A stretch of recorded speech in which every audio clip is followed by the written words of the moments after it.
আরে ভাই, তোরা কি উল্টা পাল্টা বকস? আমার কথাটা শোন। আমার কথা হলো যে বাপ মা ও শ্বশুর শাশুড়ি একটা হলো গার্জিয়ান। তারা একটা গার্জিয়ান।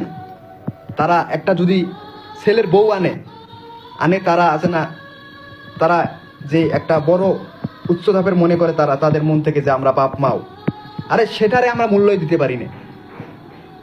আরে আজকে বেটার বুক নতুন বিয়ে করে আনলো, আইনা আছে না একটা ভুল পাইলো, যদি তাকে এই ভুলটা সংশোধন করতে চায় বা কিছু বলতে চায়, তার কাছে আছে না শ্বশুর শাশুড়ি খারাপ।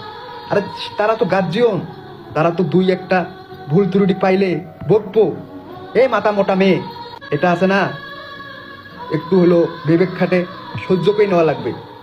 যদি সহ্য করে নিতে পারোস, তুই তাদের কাছে পীর আউলিয়া হয়ে থাকবি, নিজের মেয়ের চেয়েও বেশি থাকবি তুই। আর তুই শ্বশুর শাশুড়ি যদি একটা কয় দুইটা কয় তার মুখে মুখি তর্ক, আরে সেই শ্বশুর শাশুড়ির মনে থাকতে পারবি? কখনো থাকতে পারবি না।